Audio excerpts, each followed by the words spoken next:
Welcome back everyone to Welstopia. I am here in my melon farm because I've been thinking on the matters of melons and pumpkins.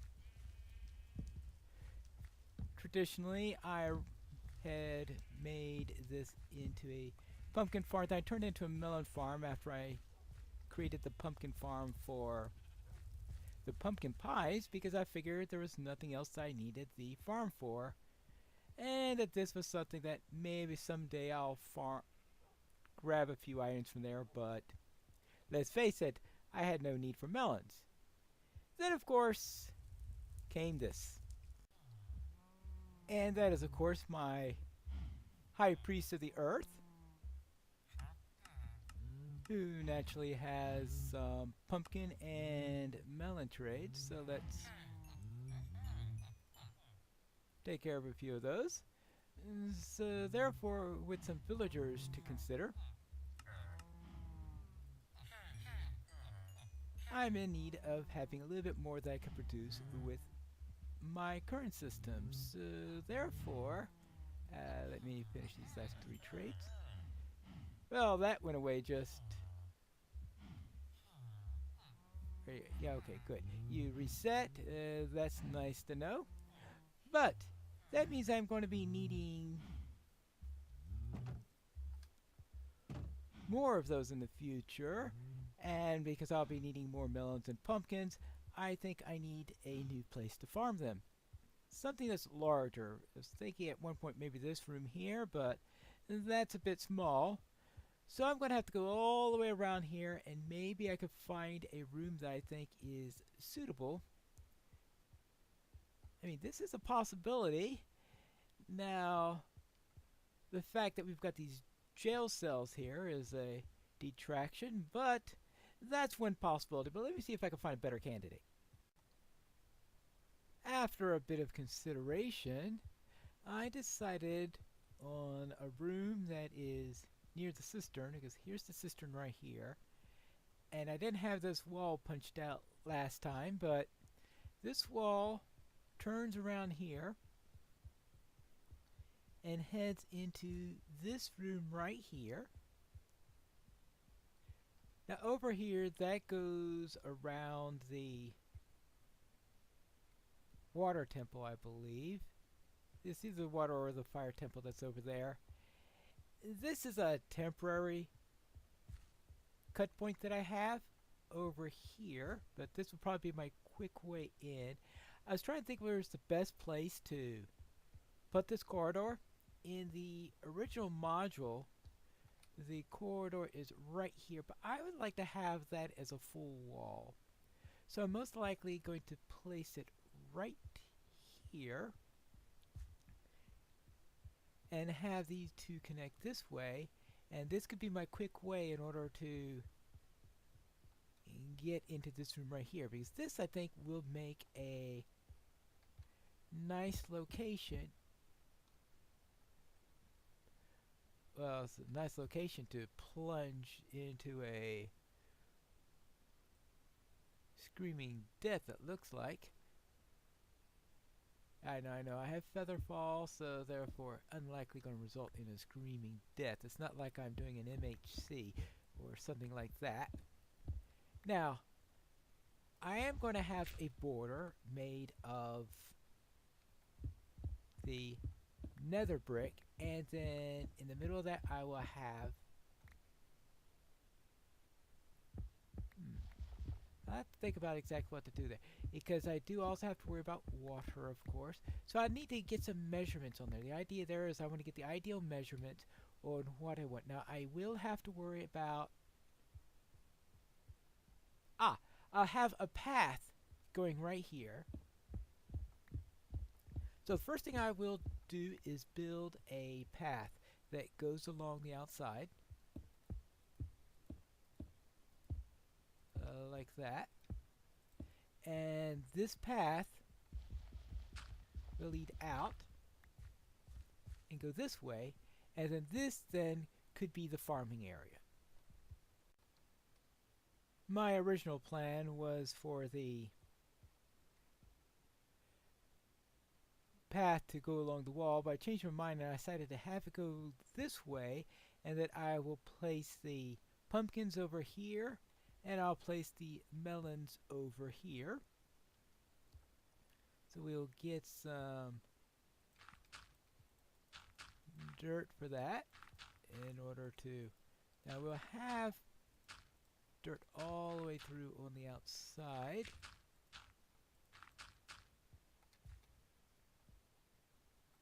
And over here in the middle we will use that for water. So I brought a couple of buckets around for that purpose. And here, good, good, and here, and here. There you go. And this is where we are going to have, ooh, I get to actually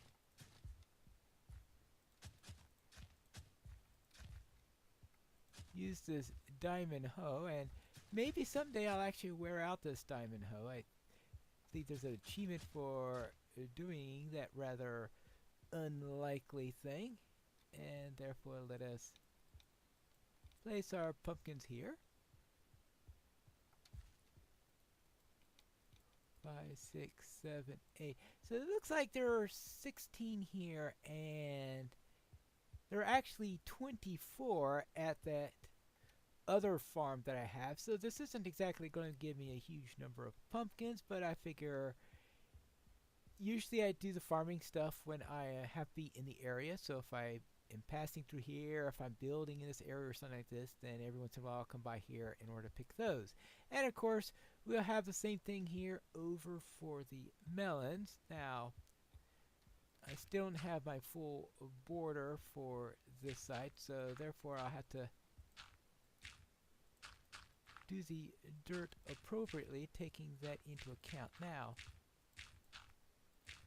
what I want to make sure I do is make sure I have my dimensions proper. This is slightly longer on here, but 1, 2, 3, 4, 5, 6, 7. Okay, good. That means I could have a water channel in the middle, and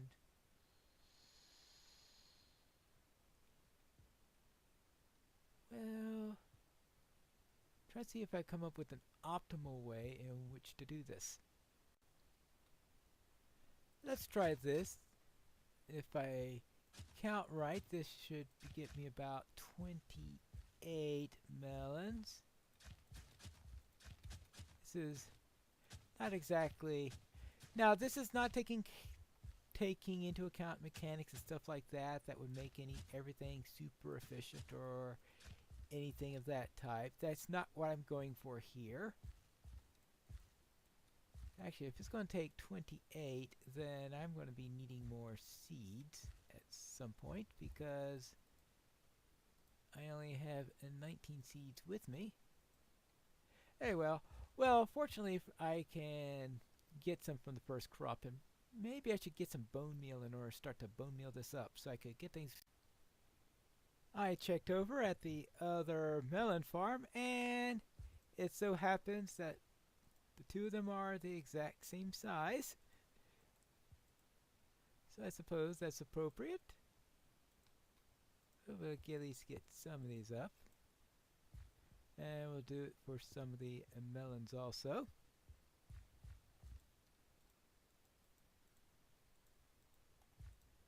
There you go. Maybe get some of them to be fully grown.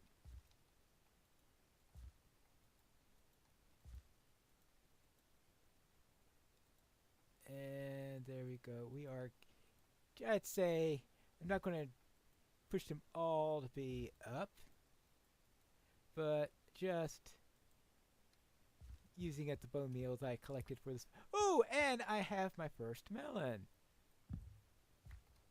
There you go, 8 of them, but now I have only 2 more seeds that I need. So I'll just pop 2 of them out for the seeds. And there you go.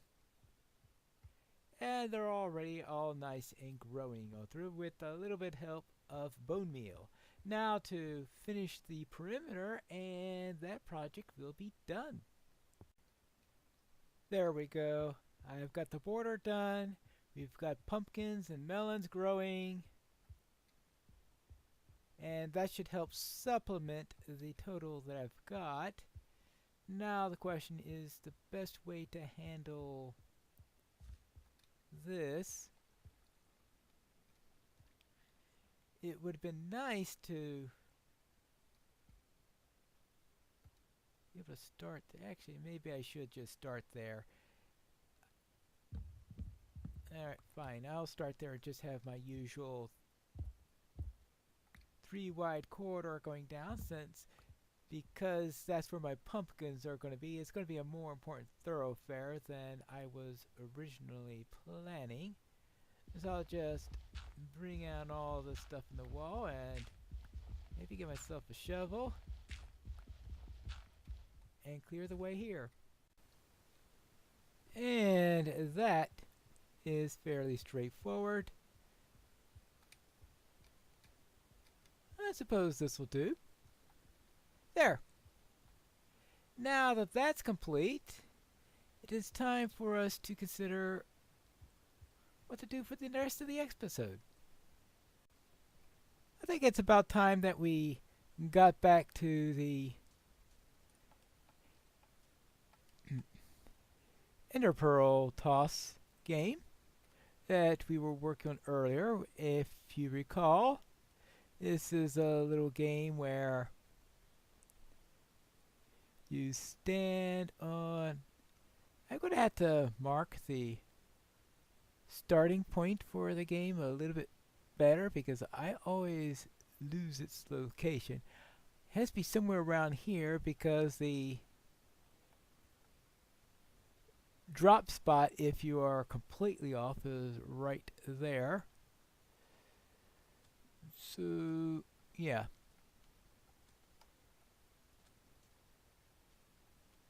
And where is it?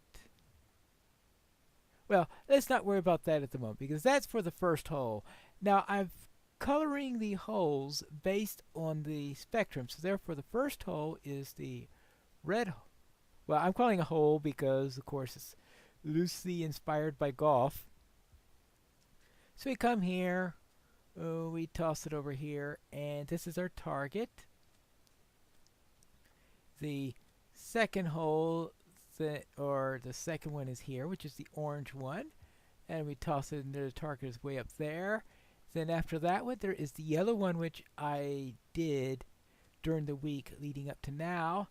And after the yellow one is the green one, which is the last one I've completed, which is right over here. So therefore we have the next one I want. So this will be for the fifth one. And see, after green will be cyan, of course.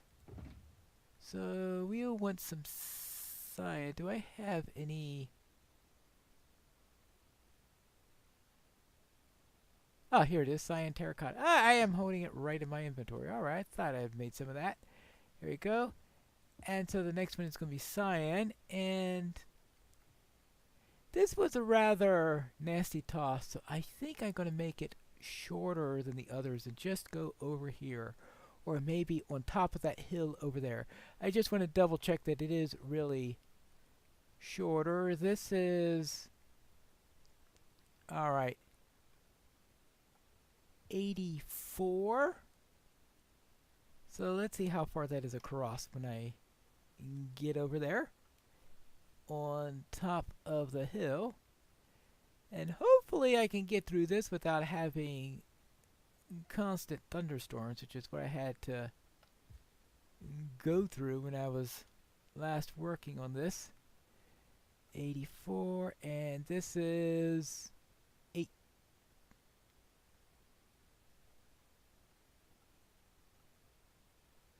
Oh, 84 in the other. I was wondering how it goes, but 84, 18, of course, because it's going in the other direction. Yes, 84.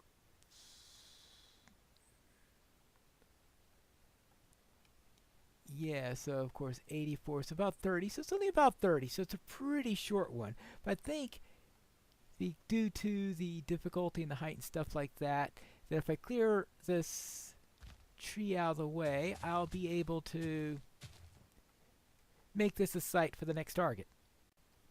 The target is 5 by 5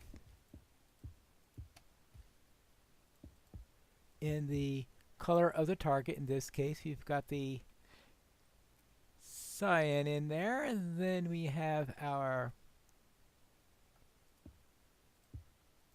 corners, which be the sea lanterns. Then we have the light gray surrounding it like that.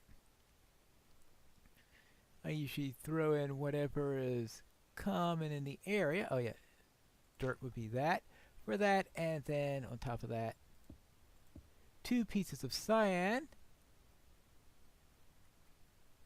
and we'll just get 4 buttons. And of course we are going to need a redstone lamp, and I don't happen to have, I have some redstone dust on me, but I think I placed the lamps inside of here. I think I have some not even redstone lamps in there, but I think I do have some glowstone in here. Well, that's certainly not it, but I could throw that puzzle in there and that into there. And here, yeah, there we go. Glowstone. Get that onto there. Right, redstone lamp coming up, and that will complete. Well, I was going to say, what's the easiest way to get there? Well, if I'm accurate,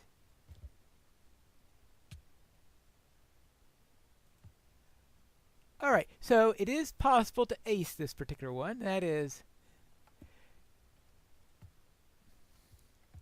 of course, by design. Now the question is, should there be a fallback location? Because that's what I have for a lot of these. I have a fallback location where to go if you wish to take a penalty stroke because you think you have an unplayable life. So in this case, I tend to be more generous with those locations than they are in golf. But alright, let's place this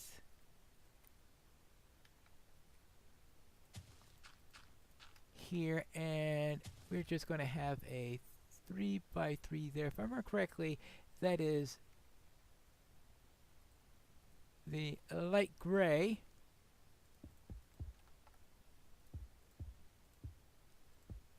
with in the middle being the target color there. So you're nice and close. If you go to the penalty spot and toss there, yeah, it'll be hard to miss that. But it looks like it's getting to be sunset, so we'll do the next one at dawn. Apparently this position is also technically an ace, or a legal spot, because I can still touch the button, which is the rule on the matter. Now, figure the next one can be over here, and that we could target someplace. Well, it's going to be rather precipitous. But how about where I have those lights down there? I've traditionally always had lights down there, so I figure now I could formalize it by turning that into one of my targets. I'll just make sure it's the right distance, and if it is, then I could work with it. It's only half the length of the other holes, or targets I should say, but I believe it will do, because the challenge here is the change in vertical, is making sure that you don't overshoot and the like, and that could be as much of a challenge as anything to do with distance. Varying the distance, I think, would be important in order to test one's skills in this matter. So therefore, I'm going to clear the way for a new position here. This one is partly obscured, but that's probably the challenge of this particular one. And so therefore let us toss here and see.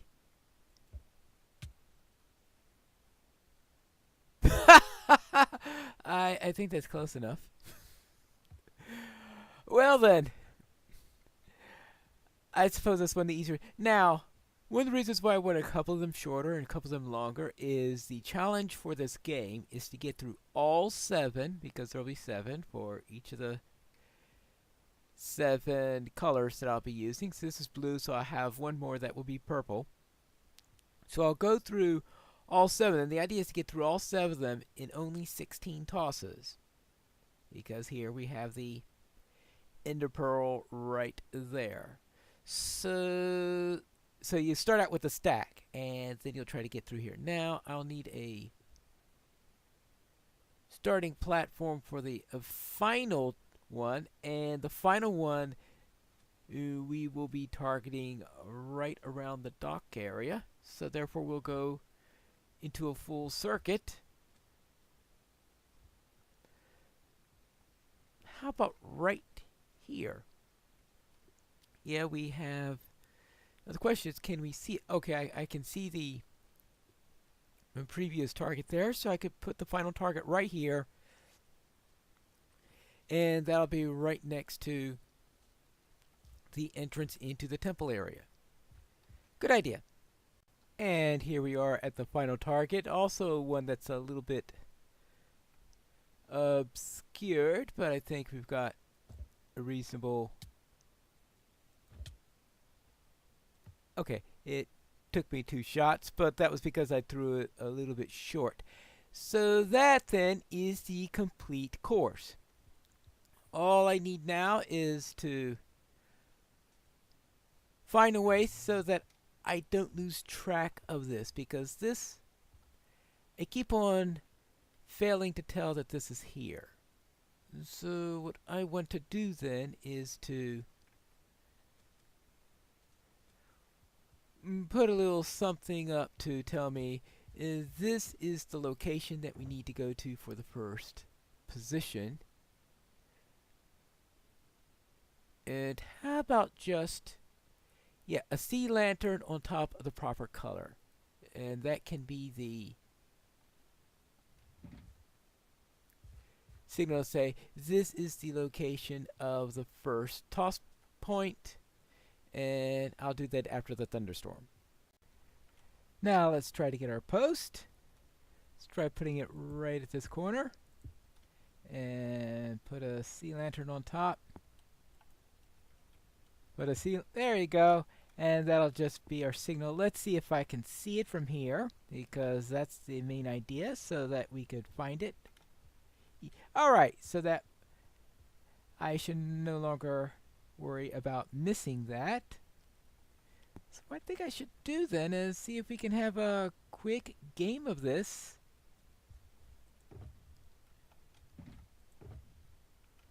Right where? Ooh. Now where did I put those ender pearls? They were, of course, in my inventory, so let's now try this. Toss number 1. And, well, quite a place to be. Now, this is always an awkward position, so I'm going to have to take the penalty, assuming I can get out of there. Alright, that's 1,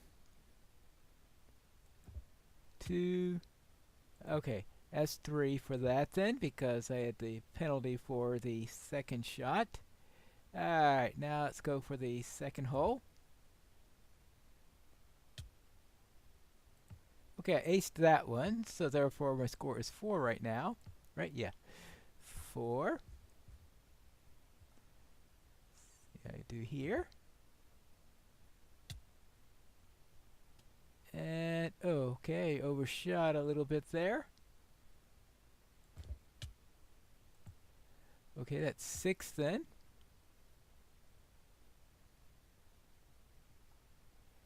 And over... Oh my. I forgot where the next one is at. Oh, that's the one way up there. Okay, I can see it now. Alright, and we are...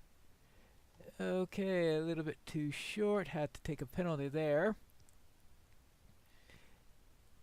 That's 6. I guess that's 9 then, overall. And here we get into the purple. And oh, just short. Okay, that's 11 overall. And then finally the purple. Oh, that was the blue one. Okay, and now this is the purple one. And we are aced that one. So therefore I had 2. Oh, goodness gracious. I should have been paying attention to my health there. I could have gotten killed just by doing this constantly and not paying attention to my health meter there. But I had 6 pearls left over. I had 2 penalties, so therefore 4 left over at the end if we take into account the penalties. So therefore it is doable, even someone as inept as I am. Alright. Of course, you say the object is to try to do it with as low a number of tosses as possible. I had then overall, yeah, 10 tosses plus 2 penalty tosses. That's 12 tosses in all. So yeah, could use a little bit of improvement there. So that is the end of that game. It is now complete, and it's also the end of the episode. So when we return next time, we are going to return to the temple here in Piney Plays Minecraft Welstopia.